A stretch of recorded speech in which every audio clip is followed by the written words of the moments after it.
माती बघायचे, म्हणून दोघांनी मला जिंकायचंय आणि मला कधीतरी पराभूत व्हायचंय. मला परत तुम्ही म्हणणार कसा मला वाढवला, तुम्ही कोण अडचण आहे माझी, मोकळी जागा ठेवा तरी बरोबर ना. आई सर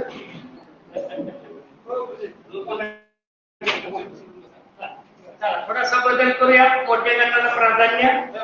तुला गट ना, तुला गट मोठ्या गट म्हणजे प्रथम क्रमांक आदरणीय प्रकाश शिवाजी गोंगाळे, मायनी तालुका खटाव. आणि का यांनी निबंध मध्ये प्रथम क्रमांक मिळालेला आहे.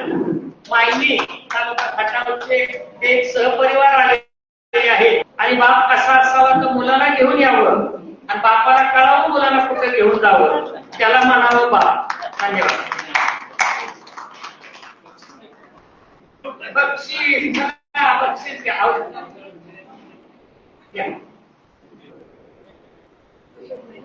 नावामध्ये प्रकाश आहे, आयोजकी प्रकाश आहे, त्याच्यासारखं दुसरं काय आहे. आणि ज्यांच्या नावाने संमेलन आहे ते संभाजी आहे आणि या प्रकाशांच्या वडिलांचं नाव शिवाजी आहे.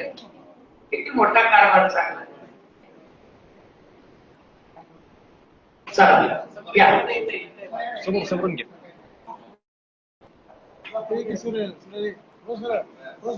मी येतोय का?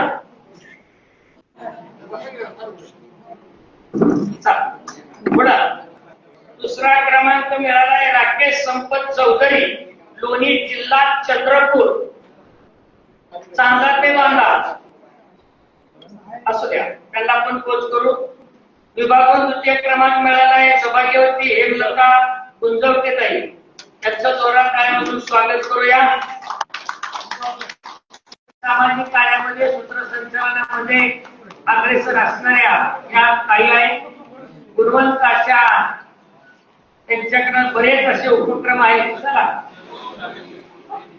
ओके. आणि मी सावित्री बोलते हे एक पात्री प्रयोगाच्या त्या मानकरी आहेत. म्हणजे खऱ्या अर्थाने त्या सावित्रीच्या लेखी आहेत. त्यांना पुढील वाटचालीसाठी खूप खूप शुभेच्छा. शाप करायची महिला काय होता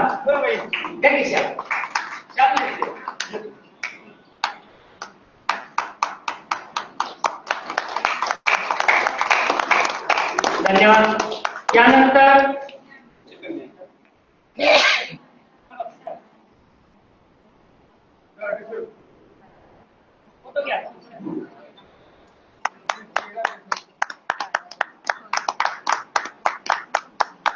तृतीय क्रमांक जनार्दन तुकाराम गाडे. सकाळपासून बघितलं प्राथमिक शिक्षक आहेत. खूप मोठी चळवळीचे हे जनार्दन आहेत. जतू गाडे म्हणून ते सगळीकडे प्रसिद्ध आहेत. उत्तम कविता करतात आणि नव्याण्णव अखिल भारतीय मराठी साहित्य संमेलनात निमंत्रित कवी म्हणून त्यांची निवड झाली होती. आणि त्यांनी ती त्यांची कविता नुकते त्यांचे वडील 12 दिवसापूर्वी देवा घरी गेले होते. वडिलांना त्यांनी समर्पित केले होते. पुढे कन्या पुत्र होते जे सात्विक तयाचा हरिक वाटे देवा असा मुलगा जन्माला यावा. त्यानंतर उत्तेजनार्थ सौभाग्यवती स्नेहल मयूर तगाडे. तगाडे मॅडम आहेत ना, बरं आल्यावर घेऊन त्याला. त्यानंतर गट क्रमांक 2 8वी ते 12वी. प्रथम क्रमांक कुमारी प्रतीक्षा विभीषण जाधव, मधोजी महाविद्यालय फलटण. या कन्येचं जोरात टाळ्या वाजवून स्वागत करूया. कन्या कुठल्याही क्षेत्रात पाठीमागे नसतं त्या मुलीने दाखवून गेलेलं आहे. अधिक चूल मूल पासून ते चांद्रयानापर्यंत या मुलींचं वर्चस्व असतं. आणि प्रमाणपत्र आपल्याला शाळेमध्ये पोहोचवतील.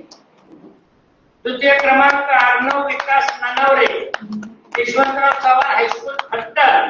अर्णव असायदांमध्ये शब्द आहे. अर्णव म्हणजे समुद्र सागर मोठं त्याच्यामध्ये बांधणार आहे. हा पियुषाचे अर्णव आहे. त्यानंतर तृतीय क्रमांक संपदा हेमंत कुमार कदम, छत्रपती शिवाजी माध्यमिक विद्यालय गिरवी. कुमारी संपदा. चला शिक्षक आहेत का? सगळ्यांनी घ्या.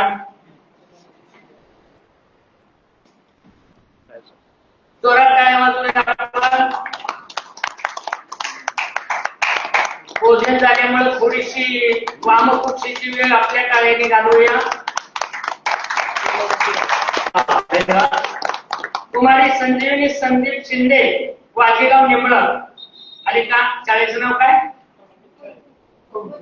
मधुज हायस्कूलची सुकन्या आहे.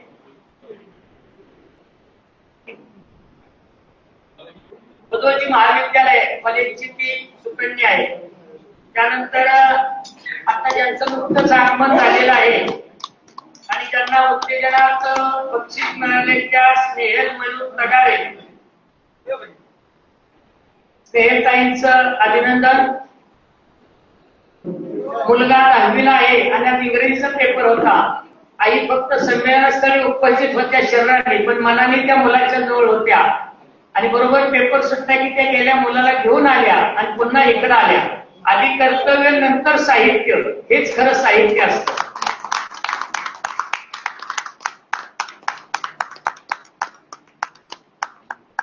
यानंतर छोटा गट आदित्य नवनाथ तांबे, जिल्हा परिषद शाळा निरगुडे. दादा खऱ्या अर्थाने इंग्रजी शाळेचं आक्रमण झालेलं आहे, अकॅडमी आलेले आहे. मी ज्ञानी आहे, पण जोपर्यंत महाराष्ट्रात जिल्हा परिषद आणि लहानपरी आहे तोपर्यंत महाराष्ट्राला कोणी सुद्धा धक्का लावू शकणार नाही. म्हणून लहानपरीला जपा आणि जिल्हा परिषदेच्या शाळेत पोर घालवा. बघा ती कुणी लेकरू कसं छान दिसतंय. बघा हसतं का नाही? हे हसणं पाहिजे. एकीच्या चेहऱ्यावर हसणं म्हणजे बापाचं चालणं असतं, खरं जर असतं. आणि लेकरं मोठेपणी काय अडचण आली तर तिथल्या लेकराला करायचं. प्रज्ञा ज्ञानेश्वर बिटले, दुर्वा रवींद्र सस्ते, जिल्हा परिषद शाळा निरगुडी. गावाचं नाव निरगुडी, मुलीचं नाव दुर्वा. आता निरगुडी राहिली नाही. लहानपणी तुम्ही आम्ही निरगुडीचा फोक खाल्ला, त्याला शिकलो. लवलवता फोक असायचा आणि घरची माग सरून हाणायची, विचार करत नव्हते. आता विचार करून हाणावं लागतं. दुर्वा तुला खूप खूप शुभेच्छा. आणि विभागून तृतीय क्रमांक अनया किशोर पवार, श्रीराम विद्याभवन फलटणची अनया आलेली आहे. सर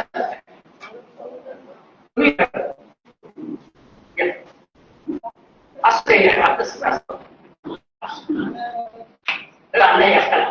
अनया गुरु शिष्याची जोडी आलेली आहे.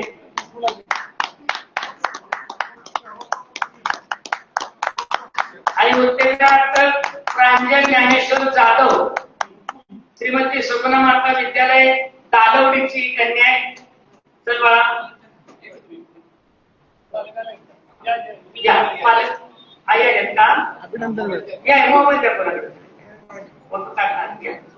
आई तुमचं कौतुक आहे.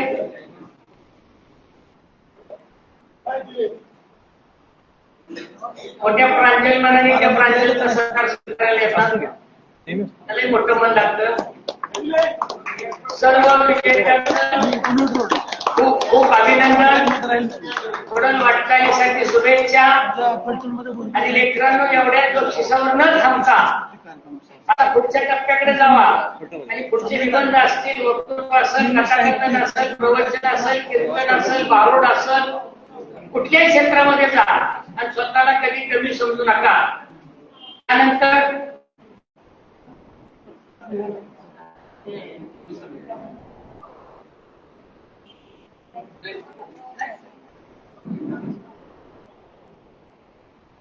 सर पत्रिकेचा विश्वास कार्यक्रम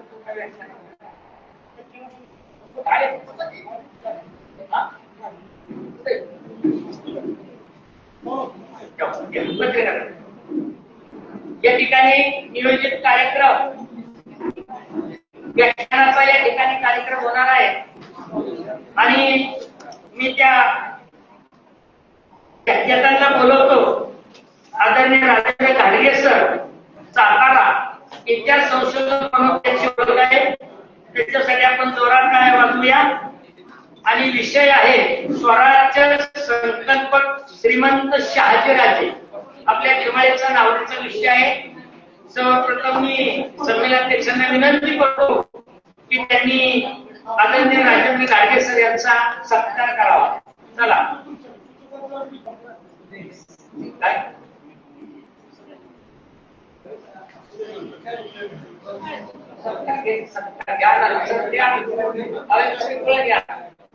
या ठिकाणी प्रगती चळवळ चॅनेलचे आमचे मित्र प्रमोदजी सस्ते यांचा या ठिकाणी अध्यक्षांच्या हस्ते सत्कार होतो, त्यांनी त्याचा स्वीकार करावा. आमचे सकाळचे पत्रकार अमोलजी पवार गोड मुलगा आहे, त्याचा या ठिकाणी सत्कार. आमच्या ऐक्याचे ज्येष्ठ पत्रकार पोपटराव कदम सर यांचाही सत्कार होतोय. चला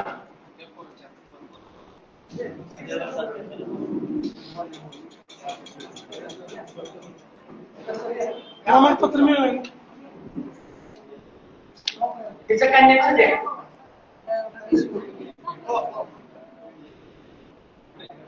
गाडी सर अजून एक श्रीफळ आला पुष्पांचा.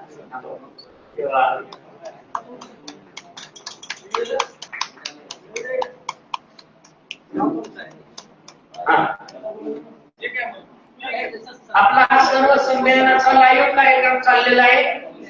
महाराष्ट्रावर त्याचं प्रक्षेपण होईल. तुम्हाला लिंक पाठवली जाईल.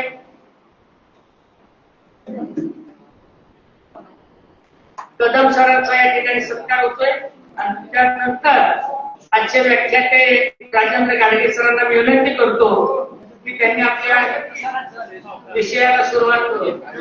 माहिती द्या. ये बाबा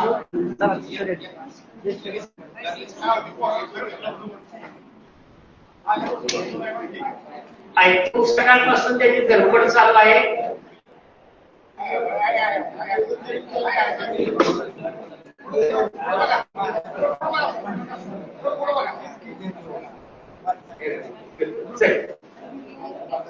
काय सांगतात आमंत्रण या पत्रकार आहेत, तरुण पोरगा आहे, खूप चांगल्या पद्धतीने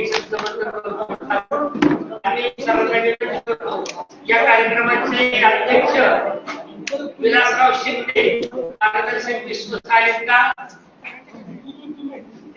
या त्यांचं या ठिकाणी स्वागत करण्यात येत आहे. सोडून जाऊ नका.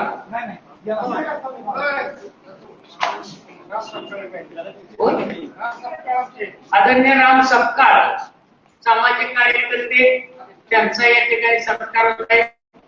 मी अध्यक्ष विलासराव शिंदेना विचारपीठावर दुरात बनवण्याची या ठिकाणी विनंती करतो.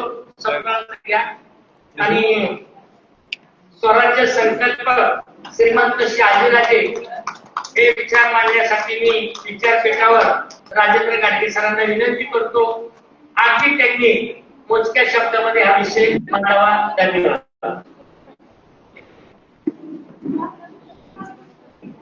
नमस्कार. वास्तविक पॅटर्नचा विषय म्हटलं किमान तासभर तरी असतो, परंतु मी तुमची फार परीक्षा बघणार नाही.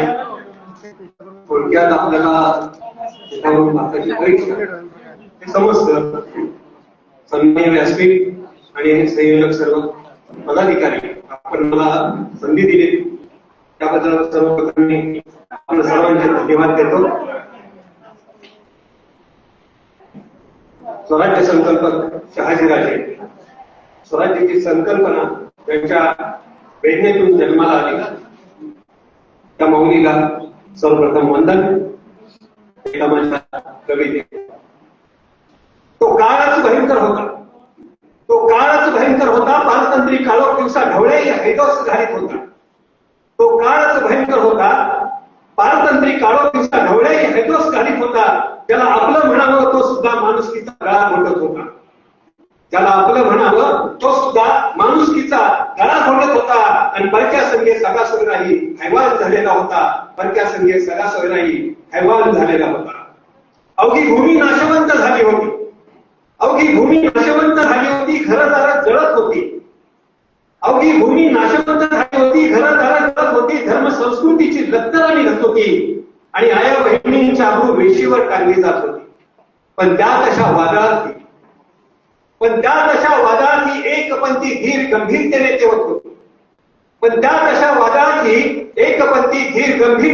तेवत होती. नव्या क्रांतीच्या नव्या सूर्याला जन्माला घालण्यासाठी ती प्रतीक्षेच्या सीमेवर उभी होती. आकाशातील सूर्याला आणि विद्युतलतेलाही लाजवणारे ती कोण होती?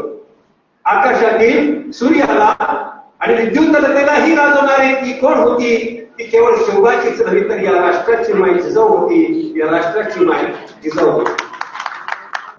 तिच्या वेदनेतून स्वराज्य संकल्पनेचा जन्म झाला.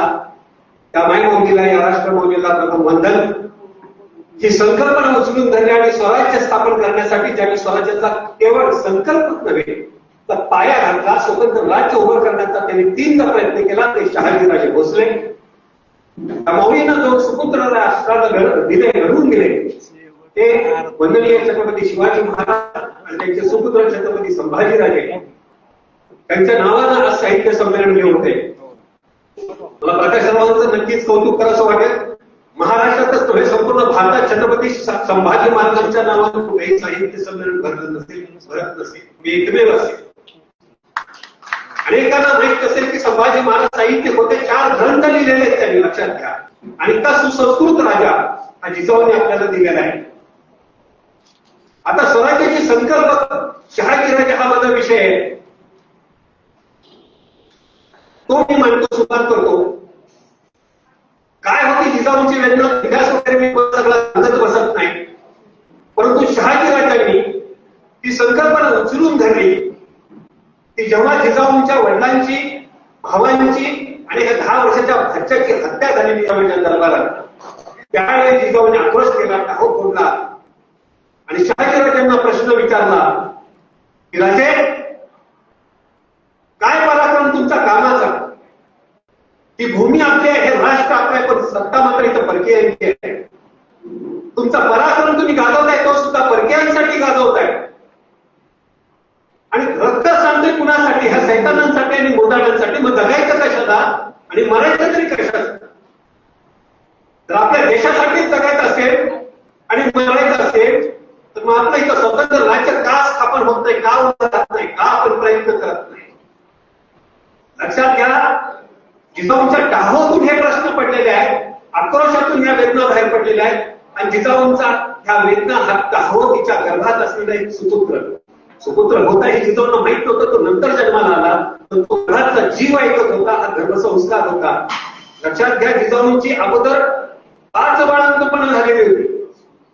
6व्यांना गरोदर होत्या. 5 पैकी फक्त 1 सुपुत्र संभाजी जिवंत होता. 4 बाळं जन्माला कधी आली आणि कधी अशी भीतीने हिरावून घेतली कुणालाही फक्त जिजाऊ आणि शहाजीराजांनाच माहिती. आणि अशा परिस्थितीमध्ये ही मानवी केवळ स्वतःच दुःख म्हणून नव्हे, लक्षात घ्या, केवळ बाप मारला, भाऊ मारला, भत्ता मारला म्हणून नव्हे, आक्रोशकर कित्येक वर्षे, शेकडो वर्षांपासून चालू होता. आक्रोश सगळ्या घराघरात होता. वेदना सगळ्या घराघरात होत्या. दुःख सगळ्या घराघरात होतं. माई मौली प्रत्येक घरातून आक्रोश करत होत्या, टाहो पडत होत्या. परंतु ही वेदना होती जिजाऊंची, ती सार्वजनिक होती, सामाजिक होती. सर्व राष्ट्राचं दुःख तिला कळत होतं. तर लहानपणापासून हा परकीयांचा ऐदोस तिला पाहिलेला होता. आणि म्हणून नको असं जीवन तिला प्रकर्षाला जाणवत. आणि ही स्वराज्याची संकल्पना, स्वतंत्र राज्याची संकल्पना शहाजीराजांना त्यांनी दिली. आणि शहाजीराजांनी तिथं पहिल्यांदा बंद केलं. शेकडो वर्षाच्या इतिहासामध्ये एक साधा हिंदू मराठा निजामशाहीमध्ये, आदिलशाहीमध्ये, मोगलांच्या राज्यात साधा वजीर होत नव्हता. निजामशाही ज्या मराठ्यांच्या जीवावर उभी राहत होती त्या निजामशाहीमध्ये सुद्धा वजीर प्रत्येक झाला मुसलमानच झाला. आणि त्यामध्ये सुद्धा त्या मुसलमानामध्ये स्थानिक मुसलमान फक्त 20% होते. 80% मुसलमान वजीर झालेले हे परकीय मुसलमान होते. लक्षात ठेवा. हिंदू मराठा सेनानी तर त्या पदावर जाण्याचा प्रश्नच उद्भवतो. इतकी बिकट परिस्थिती होती. आणि अशा वेळेला विजयनगरचं साम्राज्य जे दौलताबाद निजामशाहीची होती राजधानी, ते दौलताबादचं राज्य, देवगिरीचं राज्य उद्ध्वस्त करण्याचा इतिहास पाठीशी असताना, सोबत असताना, समोर असताना सुद्धा शहाजीराजे म्हणतात, उठा चला या माझ्याबरोबर, चला तुम्हाला या भूमीविषयी, या राष्ट्राविषयी प्रेम आहे, निष्ठा आहे आणि स्वतंत्र राज्य व्हावं असं वाटतं, त्यांनी माझ्याबरोबर या. काही जण येतात, काही जण साथ सोडतात, पण शहाजीराजे पेटून उठतात. या देशामध्ये परकीयांच्या विरुद्ध बंड करणारा पहिला महापुरुष जर कोण असेल तर तो राष्ट्रीय अस्मिता जपणारा शहाजीराजे होता. शहाजीराजांनी बंड केलं. परांडा किल्ल्याजवळ होते ते, तिथून आले, पुण्यात आले. पुणे, सुपे, चाकण ही जहागीर आपली ताब्यात घेतली की त्यांना वाडवडिलांच्या परंपरेने मिळालेली होती, तो स्वतः बंड केलेला आहे, त्यामुळे तिचा ताबा घेणं गरजेचं होतं. पण इथं सुद्धा एक पती सुद्धा आपल्या पत्नीविषयीच्या भावना, तिचे विचार, आचरण कसा विचार करतो हे फार पाहणं महत्वाचं आहे.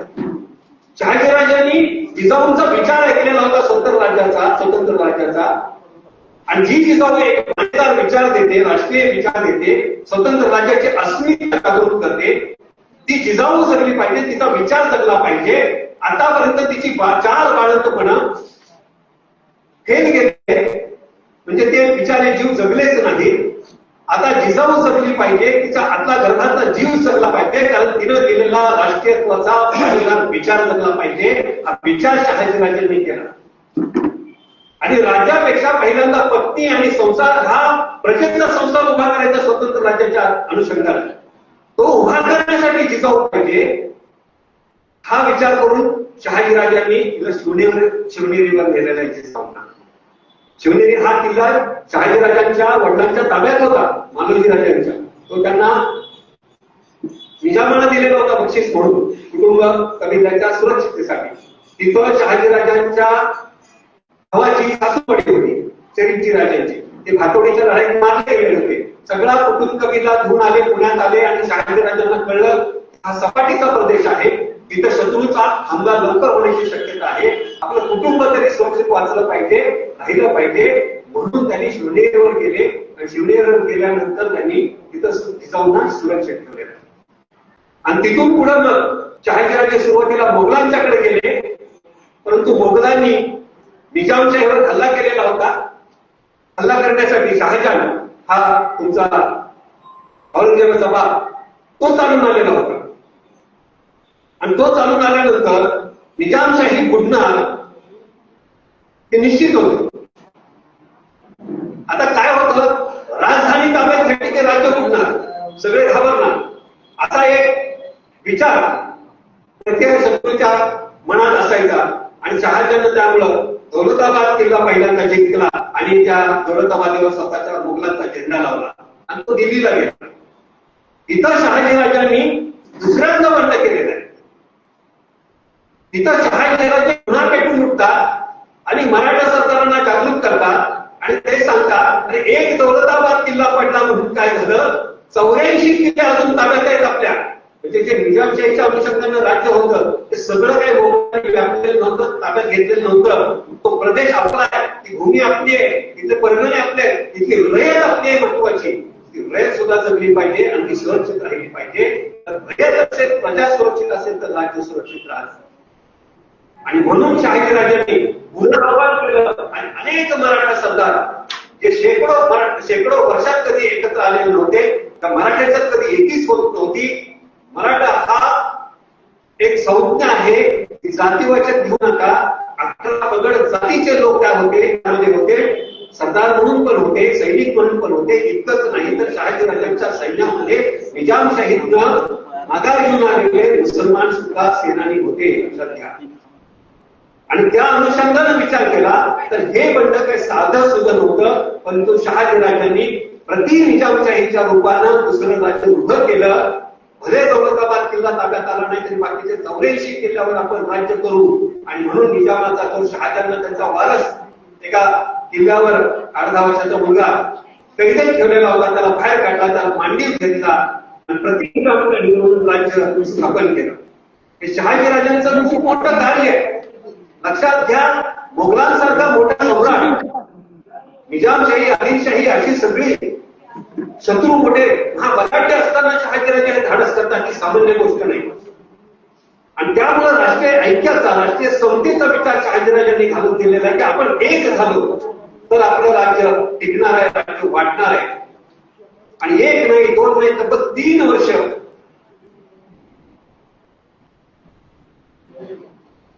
3 वर्ष शहाजीराजांनी आपलं राज्य चालवलं. 3 वर्ष 1632 ते 1636 हे शहाजीराजांचं राज्य मिटवण्यासाठी, बुडवण्यासाठी स्वतः शहाजहान त्याच्या बापाला घेऊन सगळ्यांना आला.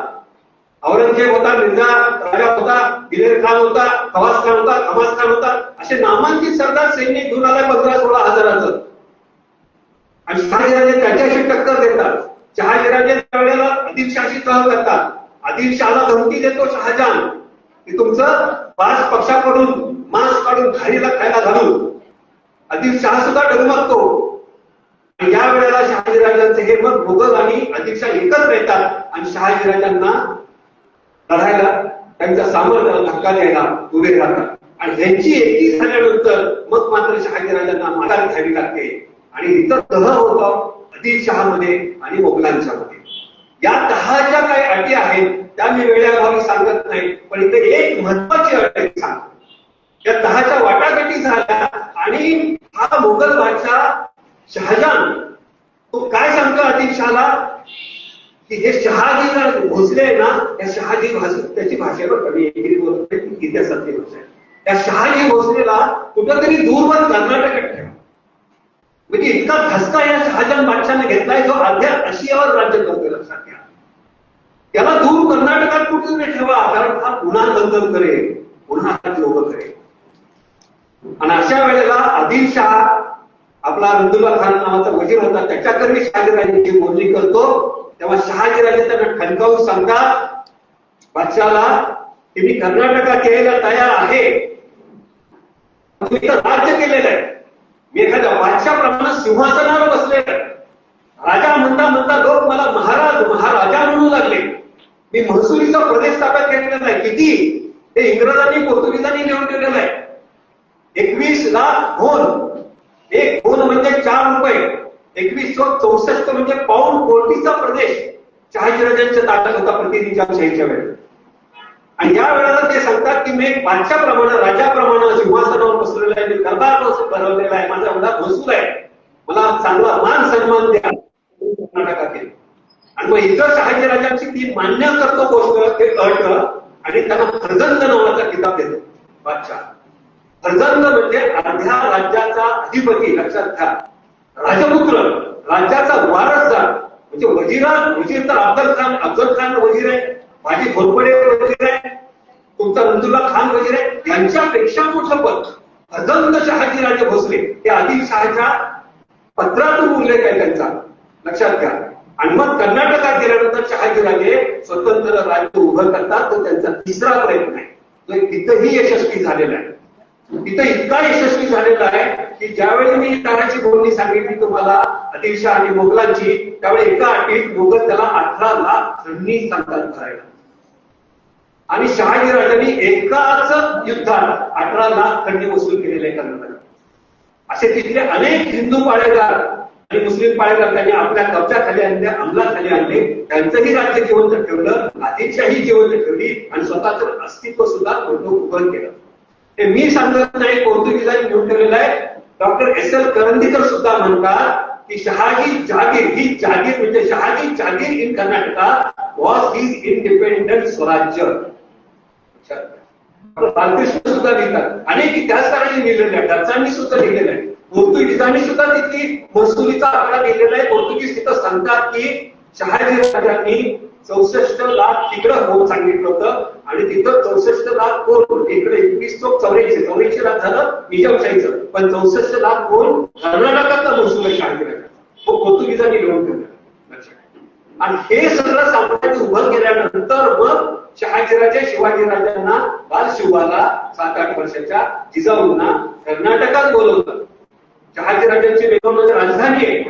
शहाजीराजांचं माझं चरित्र तुम्हाला अमेझॉनवर पाहायला मिळेल. थोरले संभाजीराजे अतिशय सुसंस्कृत पंडित.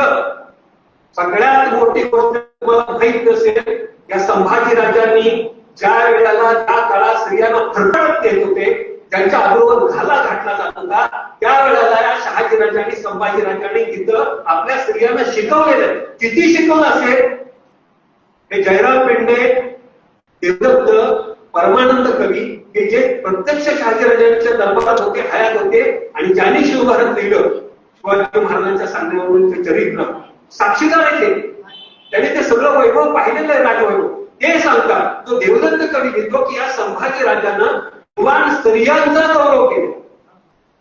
ज्या काळात स्त्रियांची फरफट होत होती, त्या काळात हा तिशीतला युवक, तो सुद्धा संभाजी राजा अफजलखानाच्या विश्वासघातामुळे केवळ 32 वर्षाचा असताना मारला गेलेला. शिवाजींचा एकमेव पुत्र, जिजाऊचा एकमेव पुत्र पहिला. त्याच्यानंतर शिवाजीराजे जन्मला. इतका हा संभाजी विद्वान होता, पंडित होता. जयराम पेंडे स्वतः सांगतो की त्यांना संस्कृतमध्ये समस्या सांगत होतो आणि ते संस्कृतमध्ये त्या समस्यांचं निराकरण करत होते. किंबहुना ते सुद्धा मला समस्या सांगत होते आणि मी त्यांच्या समस्या सोडवतो. समस्या म्हणजे काव्य. तुम्ही 2 ओळी दिल्या तर त्याच्यावर 10 ओळी काव्य मी रचायचं पुढे संस्कृतमध्ये.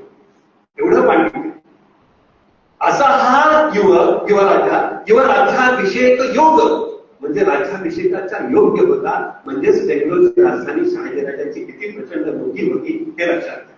आणि मग शिवबाला आणि जिजाऊंना शहाजीराजे बेंगलोरला होतात. त्यांना वेगवेगळ्या प्रकारचं प्रशिक्षण दिलं जातं तिथं 7 वर्ष. सगळ्या प्रकारचं शिक्षण म्हणजे हातीवर बसणं, घोड्यावर बसणं, घोडदौड आली, तलवारबाजी आली, भाला फेकणं, पर्वत चढणं, डोंगर चढणं, इतकंच नाही, जादूटोणा. लक्षात घ्या, इंगित म्हणतो ना आपण, इंगित जाणणं, एखाद्याच्या मनातलं जाणणं, म्हणजे माणसांची पारख कशी करायची. नंतर तहाची बोलणी, युद्धनीतीची बोलणी, शाडगुण्याचा प्रयोग येतो. त्याच्यावर एक व्याख्यान होईल माझं नुसत्या त्या प्रयोगावर. तर त्या शाडगुण्याचे गुण आहेत 6 गुण. त्या वेळची आणि सल्लामसलतीचा हा अनुभव हा शहाजीराजांनी शिवबाला दिलेला आहे, जिजाऊला दिलेला आहे. जिजाऊने स्वतः सिंदखेड राजाला म्हणजे त्यांच्या माहेरी हा सगळा लहानपणापासून अभ्यास केलेला आहे. स्वतः निजामशाही शहाजीराजांनी उभी केली. त्यावेळी महसूल कारभार, मोठी कारभार जिजाऊ पाहत होत्या. पण शिवबाला प्रशिक्षणाची गरज होती. प्रत्येक प्रकारचं शिक्षण शिवबाला बेंगलोरमध्ये मिळालेलं आहे. स्वतः गुरु म्हणतात की आम्ही कृतार्थ झालो की असा विद्यार्थी आम्हाला मिळाला. म्हणजे विचार करा, गुरूंना धन्यता वाटावी की इतका या मुलाला एक वर्णाक्षर काढायला सांगतो, इतकी त्याची बुद्धी दलग आहे. आणि शिवाय त्याच्याकडे पराक्रमाची रक्तातूनच आलेली परंपरा वडिलांच्याकडे. शिवाजी महाराज स्वतः प्रमाणात सांगतात की आमचा पराक्रम घेऊ नका, तर आमच्या वाडवडिलांचा पराक्रम द्या. आपल्या घराण्याबद्दल सुद्धा आत्मीयता, आमच्या मालूजी आजोबांपासून पराक्रम द्या. भोसल्यांचं घराणं पराक्रमी किती आहे हे घ्या. शिवचरित्र घ्या, म्हणजे नुसतं शिवाजी महाराज घेऊन ती केवढी मोठेपण आहे सगळ्या शिवाजी महाराज. असा हा सगळं प्रशिक्षण घेतल्यानंतर मग शिवाजीराजे आणि 12 वर्षाचे शिवबा आणि जिजाऊ मग शहाजीराजे त्यांना सगळं ध्वज देतात, महादेवची उद्घोषणा देतात, सैन्य देतात, बरोबर हाती घोडे देतात. आणि तुमचं आपली ती मुद्रा आहे ती मुद्रा देतात. हे सगळं शहाजी महाराजांनी कर्नाटकात असताना दिलेलं आहे. आणि ते दिल्यानंतर मग जिजाऊ आणि शिवबा इकडे येतात स्वराज्य उभं करण्यासाठी. शहाजीराजांचं पाठबळ आहे, लक्षात घ्या. म्हणजे अनेक पत्रकारांनी लिहून ठेवलेलं आहे, अनेक इतिहासकारांनी पण त्यांचीच री ओढलेली आहे की जिजाऊला वाळीत टाकलं, शिवबाला वाळीत टाकलं, किंवा शहाजीराजांनी दुसरं लग्न केलं म्हणून जिजाऊ इथंच राहिली नसून सगळं खोटं आहे. हिनं स्वतः जिजाऊंनी स्वप्न दिलेलं आहे स्वराज्याचं. एवढा मोठा विचार करा. आज आपण एखाद्याची बायको घर सोडून 4 दिवस पुण्याला गेली, मुंबईला गेली, फ्लॅट बघितला, त्याचा लोक गावाला जायला म्हणते राहू वाटतं ना तिला. आज आपल्या इथं आपण सोचले आता 4 दिवस चांगले काढावे. जिजाऊनं वाटलं नसता विचार करा. तिच्या आयुष्यभर ससे होरपट झाली, 4 लेकरं केली. ती जिजाऊ राजवैभव त्या वाड्याचं आणि शहाजीराजांच्या दिनचर्याचं वर्णन ऐकलं ना, तो अप्रतिम वर्णन आहे शिवभारतामध्ये लिहिलेलं. तो कवीच पंडितच आहे. ते वाचल्यानंतर असं वाटतं की एवढं राजवैभव असताना जिजाऊ स्वराज्यासाठी कष्ट केला, पुण्याला आले 12 वर्षाच्या सुरुवात घेऊन. म्हणजे केवढा मोठा त्याग आहे त्या स्त्रीचा, हे लक्षात घ्या. आणि शहाजीराजांनी त्या काळात खूप पत्नीत्व होतं. 3-3, 4 विवाह केले जात होते. मुलींना चांगल्या घराण्याचा मुलगा मिळत नव्हता, ही अडचण असायची. आणि ते काय आता दशरथाला ते 3 स्त्रिया होत्या, पत्नी होती. तर शहाजीराजांना 3 पत्नी झाल्या. हे नाती कोणी जोडली त्यांनी केवळ आपलं एक ऐक्य समाजात राहावं, सैन्य वाढावं आणि आपल्या देती राहावी आणि सामर्थ्य वाढावं त्याच्यासाठी. त्यात काय फक्त काय हौसे म्हणून तुम्ही लग्न करत नव्हतं, ही घटना आपण लक्षात घेतली पाहिजे. त्यामुळे तो इतिहासकारांचा तो मुद्दा सुद्धा चुकीचा आहे हे लक्षात घ्या. तर असे हे शहाजीराजे शिवबाला आणि जिजाऊंना शेवटपर्यंत मदत करतात. शेवटपर्यंत एका बकरीमध्ये सुद्धा उल्लेख आहे, जेजुरी आपण जातो जेजुरीला तर तिथं शहाजी शिवाजीराजांची भेट झाल्याची आपल्याला प्रतिमा पाहायला मिळतात. तर ते शहाजीराजे सगळं शिवबाने जेव्हा अफजलखानाचा तोफा भेटला आणि ह्याच अफजलखानाने शहाजीराजांना कैद करून आणलं होतं जिंजीवरून विजापूरला, तो त्याचा बदला घ्यायचा होता. पण संभाजीराजांना मारलं होतं. जिजाऊ सांगतात एका पोहण्यात की संभाजीचं कृत्य घ्यावं, त्या अफजलखानाला मारायचंच आहे. हे सगळं जिजाऊच्या आतून आलेलं आहे, वेदनेतून आलेलं आहे. आणि त्या स्वराज्यासाठी हे अडथळे मुख्य म्हणजे अफजलखानाचा अडथळा दूर केल्यानंतर खऱ्या अर्थानं शिवबा आपलं स्वप्न पूर्ण करणार ही खात्री झाली. म्हणून शहाजीराजे इकडे भेटायला आले होते शिवबाला. रायगडाची राजधानी करा म्हणून त्यांनीच संदेश दिला. जेजुरीच्या मंदिरावर त्यांनी सुवर्ण अर्पण केली शहाजीराजांनी. त्यांना त्या आदिशा पाठवत नव्हता. त्यांनी सांगितलं तुम्ही मक्केला जाता, माझं कुलदैवत तिथं आहे, माझे देवदेवता तिथं आहे, मी सुद्धा नवस बोललेला आहे स्वराज्य निर्माण व्हावं म्हणून. मला देवदेवताच्या भेटीसाठी जायचंय, नवस फेडायला जायचंय. म्हणून शहाजीराजे येतात आणि म्हणून ती जेजुरीची भेट दाखवली शिवबा, जिजाऊ, संभाजीराजे आणि शहाजीराजे. हा सगळा इतिहास आहे. शहाजीराजांनी केवळ संकल्प करून नाही तर संपूर्ण स्वराज्य उभं करण्यासाठी प्रचंड त्याग केलेला आहे, कैद सोसलेली आहे, पराकाष्ठा जिजाऊंनी सुद्धा भोगलेली आहे. मी वेळेअभावी थांबतो, मी तुमचं अंत पाहणार नाही. आपण मला संधी दिली, मी पुन्हा एकदा सगळ्यांचे आभार मानतो, धन्यवाद देतो. आपण धन्यवाद. जय हिंद.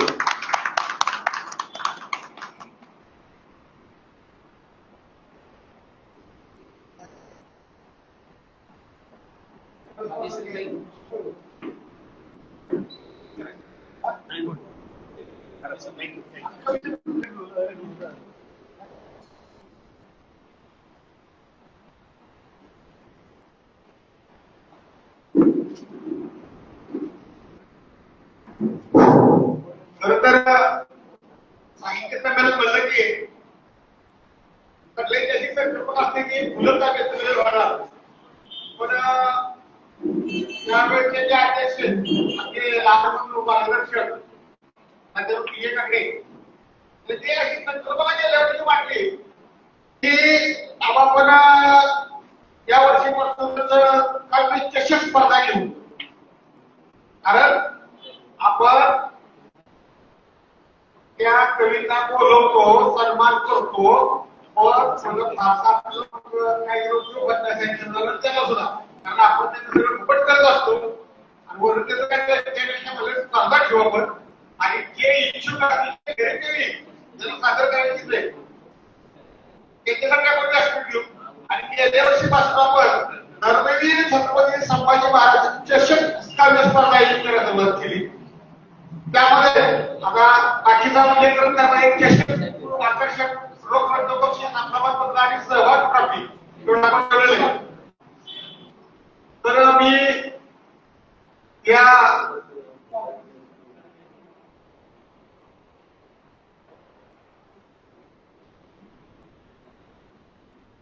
या वर्षीच्या स्पर्धेच्या समन्वयक आमच्या भगीरथताई खुटाळे यांना विनंती करतो की यावेळेला काव्य चषक स्पर्धेतील स्पर्धकांचं स्वागत करून स्पर्धा सुरुवात करावी. तत्पूर्वी जन्मभूमी मान तालुका दुष्काळग्रस्त अवरग्रस्त ज्या तालुक्यानं महाराष्ट्राला सगळ्यात जास्त एपीसी अधिकारी दिलेत, शास्त्रज्ञ दिलेत, कारखानदार दिलेत, त्यातलंच एक माणिक हिरा फलटणला 1974 साली आले. मालवणवरून फलटण मधला पहिला बाळाचा दवाखाना त्यांनी काढला ते डॉक्टर माधवराव कोल हे मान तालुक्यातले वर्कर फलटण. आणि इतकं उत्तुंग मोठं कार्य केलं, अगदी हिमालयाला काम केलंय. पेशाने डॉक्टर आणि श्री रविशंकरच्या माध्यमातून त्यांनी एवढं मोठं काम उभं केलंय. 36 गावं त्यांनी जलमय केले आणि आज आपल्याला व्यासपीठाला सन्मान व्यासपीठाला आलेले त्यांचा सत्कार आमचे एनएसएसचे राष्ट्रपती पारसरीचे आणि आमचे मित्रपूज्य इंग्रजांना विनंती करतो की डॉक्टरचा सन्मान करावा. डॉक्टर माधवराव गोड.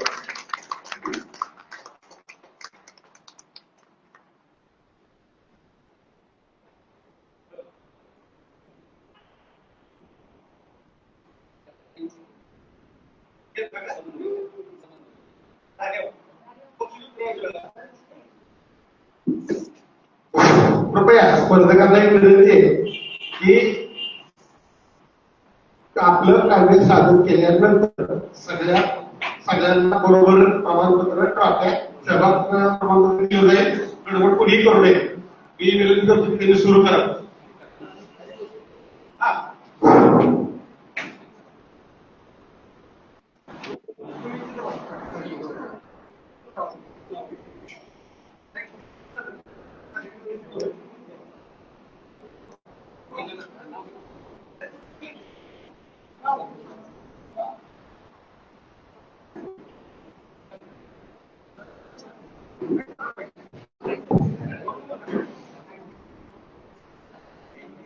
नमस्कार.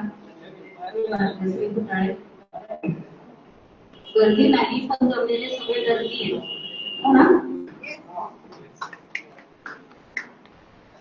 कर्मवीर छत्रपती संभाजी महाराज राज्यस्तरीय मराठी साहित्य संमेलनातली चषक काव्य स्पर्धा आणि वेळ न देता स्पर्धकांची नाव देते. तेव्हा अत्यंत कमी वेळात फक्त कवितेच्या सुरुवातीला आपलं नाव सांगणार आणि कविता सांगणार. या स्पर्धेतले पहिले स्पर्धक आहेत कवयित्री ज्योती मनोहर पुणे.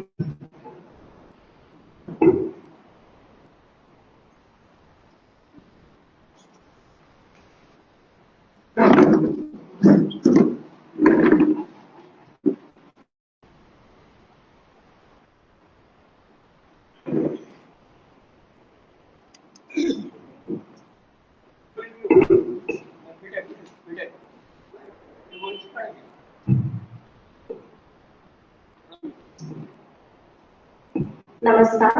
मी ज्योती मनोहर. थँक्यू. मला आज म्हणजे मी इथे येऊ शकले आणि काव्य स्पर्धेत भाग घेऊ शकले. मी माझी कविता सादर करते. ती आहे लोमगंगा वृत्तातली. कवितेचं नाव आहे कृष्णा.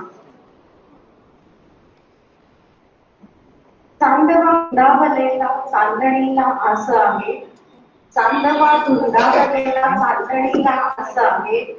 मी अशी व्याकुळ राधा कृष्ण माझा ध्यास आहे. मोगरा कोरा म्हशीला दरवळे दारात माझ्या. मोगरा कोरा म्हशीला दरवळे दारात माझ्या. बहरलेली रात राणी गंध वाऱ्यात येत आहे.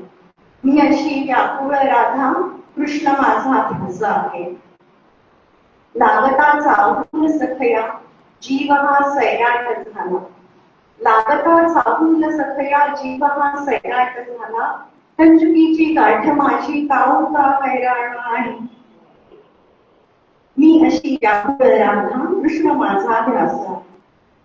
गोंधलेले नावयाचे मखमली दंडात शोभे.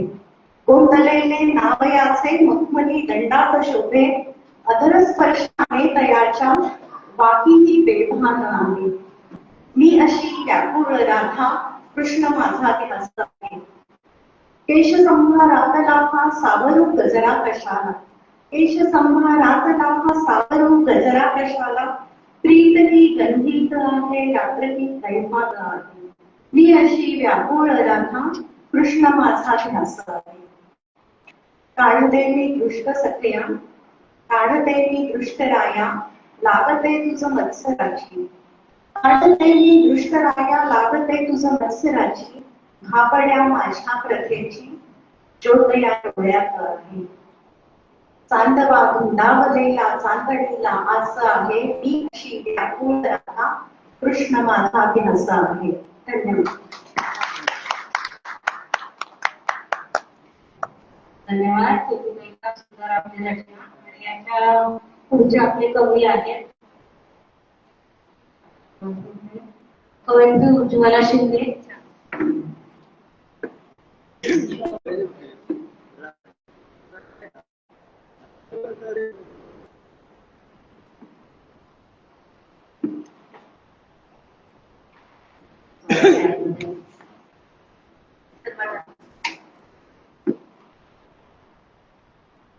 ज्या स्त्रीला मातृत्वाचा स्पर्श झालेला नाही, प्रथा मिळालेली नाही, त्या स्त्रीच्या वेदना काय आहेत त्या शब्दात मांडण्याचा मी प्रयत्न करते. माझ्या व्यक्तीचं नाव आहे वेदना. निष्पाप काळ्या डोहात उमटलेलं माझं प्रतिबिंब, निष्पाप काळ्या डोहात उमटलेलं माझं प्रतिबिंब, नाजूक चिमणीच्या कड्यावरून फेसाळलेला असतो, नाजूक चिमणीच्या कड्यावरून फेसाळलेला असतो, मऊ कुरळ्या जावळाचा कोवळाचा स्पर्श, मऊ कुरळ्या जावळाचा कोवळाचा स्पर्श, मनात खोलवर देहगंध झिरपणारा, मनात खोलवर देहगंध झिरपणारा, सगळंच स्वप्नवत अनुभवला नाही कधीच तुझ्या जन्माबरोबर माझा पुनर्जन्म, तुझ्या जन्माबरोबर माझा पुनर्जन्म, उसवणाऱ्या प्रसव वेदनेतून सुखाचा प्रकाश, उसवणाऱ्या प्रसव वेदनेतून सुखाचा प्रकाश, मी उजाड वैराग वाळवंट, प्रकाशलेल्या उरोजातून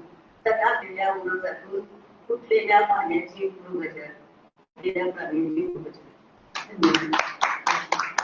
अतिशय सुंदर रचना. त्यांची रचना ऐकल्यानंतर मला एक छोटीशी चांगली आठवली.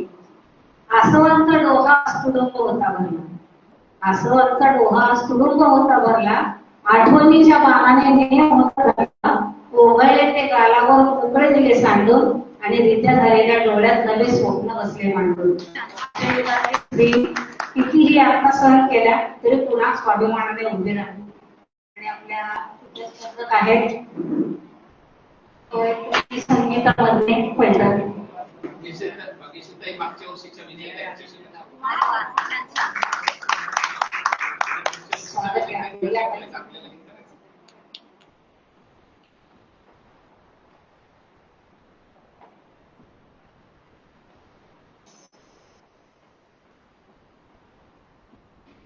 नमस्कार, मी संगीता भट.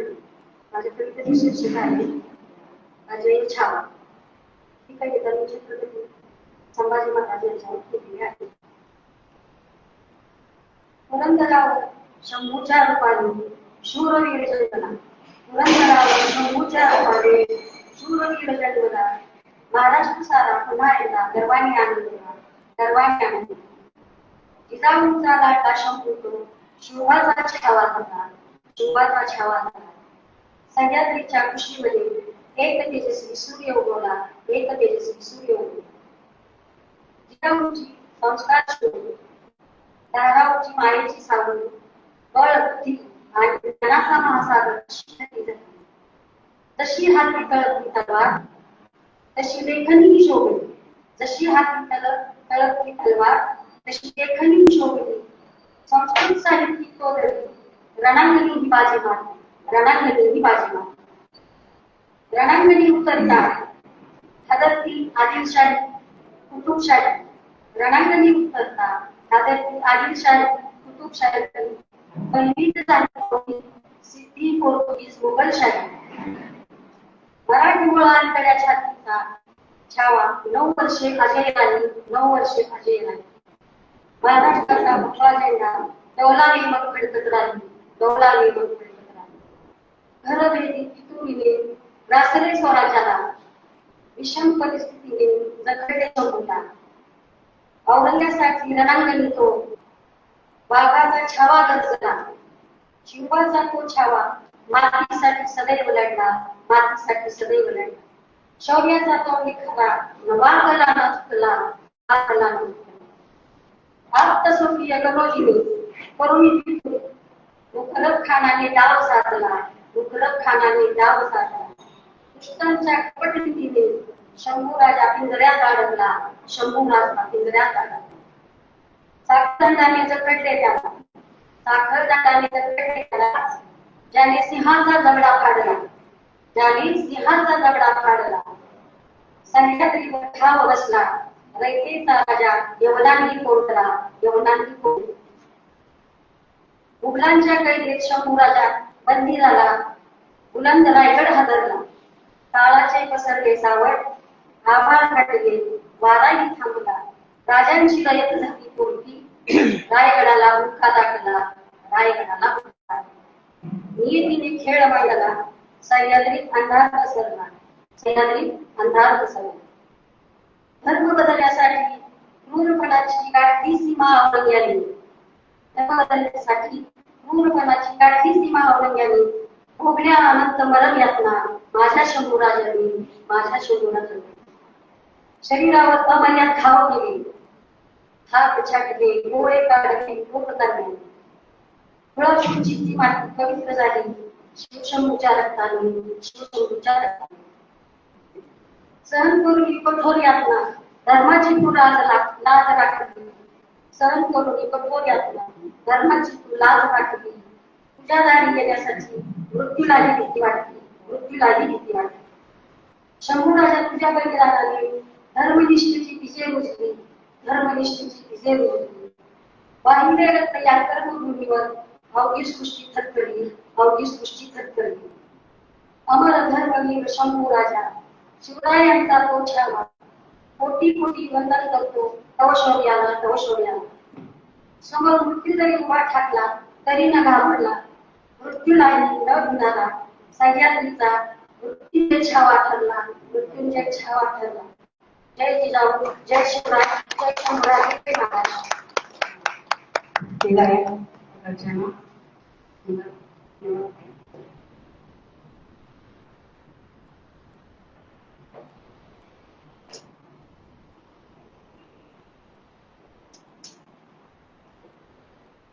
पुढचे आपल्या कवयित्री आहेत डॉक्टर स्नेहा राणी. आहेत का?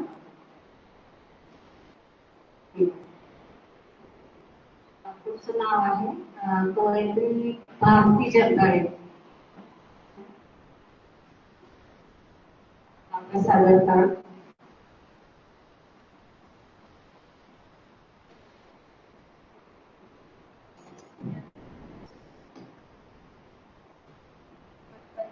काव्य वाचनाची ही सर्वार्थानच माझी पहिली संधी आहे, त्यामुळं सर्वांचे आभार, सर्वांचे आभार आणि काही चुकलं असल्यास माफी करा. काव्य नाव आहे काय मध्ये कोण वाढले. असं म्हणतात की मरणापूर्वी प्रत्येकाला आपला जीव चित्रपट डोळ्यासमोर दिसतो आणि तेव्हा बऱ्याच जणांच्या हेच असतं की पश्चाताप करण्याचीच वेळ असते बऱ्यापैकी. माणूस म्हणून जर जन्माला आलो तरी आपण मरताना माणूस म्हणून मरत नाही, बऱ्याच गोष्टी ज्या करायच्या नसतात ते करत बसतो आणि आपली चांगली संधी हुकवतो. आणि त्यामुळं 70-75% लोकांना पश्चाताप असतो की मी ही खूप चांगली संधी दवडली, थोडं पुन्हा संधी मिळाली तर काहीतरी करेल, आणि तेव्हा त्याचा काहीतरी देवाशी संवाद झालेला असतो. आता मला त्यातला अनुभव नाही, म्हणजे मला ऐकलेलं आहे की मरताना असं काही संवाद होतो किंवा समोर काही दृश्य दिसतात.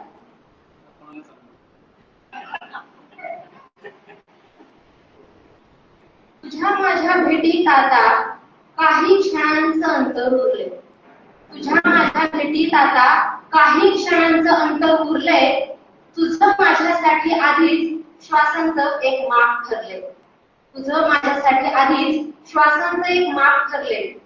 अंधाऱ्या नजरेसमोर आता पुरं जीवनचक्र गरकन फिरले, अंधाऱ्या नजरेसमोर आता पुरं जीवनचक्र गरकन फिरले. ठळक दिसलं मनाचं वेडेपण, ठळक दिसलं मनाचं वेडेपण, नको त्यासाठी किती झुरले. जन्माच्या हेतूला सराईतपणे, जन्माच्या हेतूला सराईतपणे मनाच्या खोल खड्ड्यात पुरले. वरवरचं जगणं तिथं किती रक्ताच्या थेंबात थेंबात मुरले, वरवरचं जगणं तिथं किती रक्ताच्या थेंबात थेंबात मुरले. मिळवलेलं सारं क्षणीपासून, मिळवलेलं सारं क्षणीपासून मी ते घट्ट आवळून धरले. कौरव पक्षात लढतच गेलो, या युद्धात सर्वस्व हरले, या युद्धात सर्वस्व हरले. भेटल्यावर विचारशील तू, भेटल्यावर विचारशील तू किती मनांवर नाव कोरले. भेटल्यावर विचारशील तू किती मनांवर नाव कोरले. काय उत्तर देऊ तुला, काय उत्तर देऊ तुला जर मी सर्व काळ मायेलाच स्मरले. काय उत्तर देऊ तुला जर मी सर्व काळ मायेलाच स्मरले. कीर्ती उरवणारं काही केलं नाही, कीर्ती उरवणारं काही केलं नाही. आला शेवट आता सगळं सरले, आला शेवट आता सगळं सरले. मी जाताना दुरून म्हणतील काय माहिती कोण मारले, काय माहिती कोण मारले. धन्यवाद. खूप सुंदर कविता, खूप सुंदर. तुमच्याकडे कवयित्री आहेत, कवी श्रेयस बोंगाळे मायनीवरून आलेले.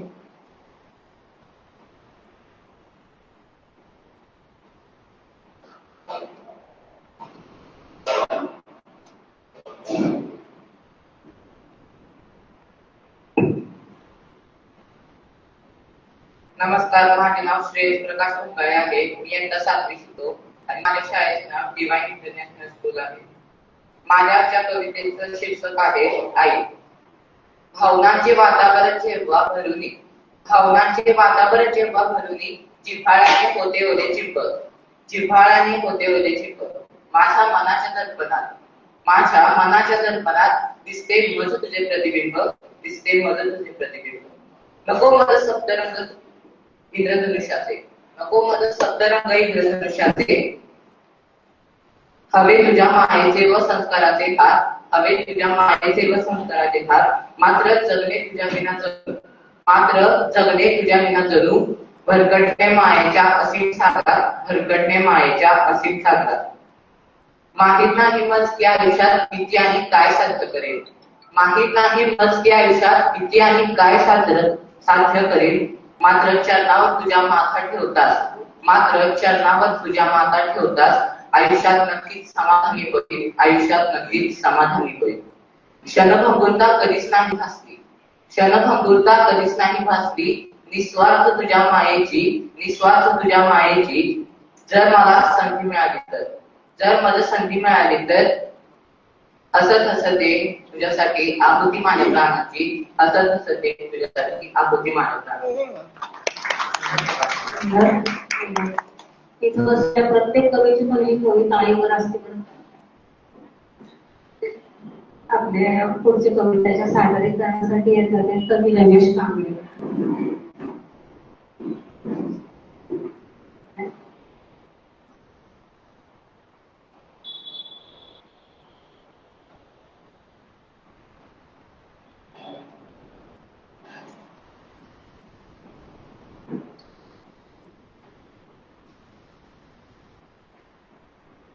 नमस्कार, मी कवी रमेश कांबळे, माणगाव, तालुका माणगाव, जिल्हा यातून आलेलो आहे. मी थोडीशी असं वेगळा तुम्ही याच्या पुढे होईल एखादी कविता, पण मी थोडी विनोदी पण पूर्णपणे काल्पनिक आहे. त्या कवितेशी कोणाचाही कसलाही संबंध नाही. कवितेचं शीर्षक आहे तर कविता एका बायकोच्या त्रासाला कंटाळलेल्या नवऱ्याची व्यथा सांगणारी ही कविता आहे. त्या कवितेचे शीर्षक आहे बायको गेली रुसून, बायको गेली रुसून. तो होता इथे बसून आणि सांगत होता हसून, तो होता इथे बसून आणि सांगत होता हसून. बरं झालं म्हणतो माझी बायको गेली रुसून, बरं झालं म्हणतो माझी बायको गेली रुसून. मी म्हटलं अरे बायको रुसून गेली, काय हसून सांगायचं काय का? तर तो म्हणतो कसा, हे बघा जेवण करायचं मी, जेवण करायचं मी, जेवलेली ताट धुवायची मी, झाडलोट स्वच्छता मीच करायची, कांदा मिरची लसूण खोबरं तेच रीतीने द्यायचं खिसून. तो होता इथे बसून आणि सांगत होता हसून, तो होता इथे बसून आणि सांगत होता हसून. बरं झालं म्हणतो माझी बायको गेली रुसून, बरं झालं म्हणतो माझी बायको गेली रुसून. तिचं एक ना काम धड, नुसतं बोलायची फार, तिचं एक ना काम धड, बोलायची फार, बोलून बोलून करायची फार. असं शेजाऱ्यांना यायचं ते दिसून, आसपास शेजाऱ्यांना हे यायचं ते दिसून तो होता येते बसून आणि सांगत होता हसून, बरं झालं म्हणतो माझी बायको गेली रुसून, बरं झालं म्हणतो माझी बायको गेली रुसून. अहो बायको म्हणजे डोक्याला नुसता होत आता, अहो बायको म्हणजे डोक्याला नुसता होत आता गोळी नको की औषध नको त्याला सांगा ना काय करायचं असते बायको असून, सांगा ना काय करायचं असते बायको असून, तो होता येते बसून आणि सांगत होता हसून, बरं झालं म्हणतो माझी बायको गेली रुसून, बरं झालं म्हणतो बायको गेली रुसून. ती बायको अशी त्या सासूबाईचा तर अजूनच तोरा, ती बायको अशी त्या सासूबाईचा तर अजूनच तोरा, जावाय म्हणा अजून तोरा हा होता मोरा. ती बायको अशी त्या सासूबाईचा अजूनच तोरा, जावाय म्हणा अजून थोडा हा होता मोरा. माझं अजून डोकं दुखतंय त्यांचं ते बोलणं ऐकल्यापासून, माझं अजून डोकं दुखतंय त्यांचं ते बोलणं ऐकल्यापासून, होता येते बसून आणि सांगत होता हसून, बरं झालं माझी बायको गेली रुसून, बरं झालं म्हणतो माझी बायको गेली रुसून. जाऊ दे तिला माझ्याशिवाय तिला आता विचारते कोण, जाऊ दे तिला माझ्याशिवाय आता विचारते कोण, आज ना उद्या तिचा येतं, आज ना उद्या तिचा येतं.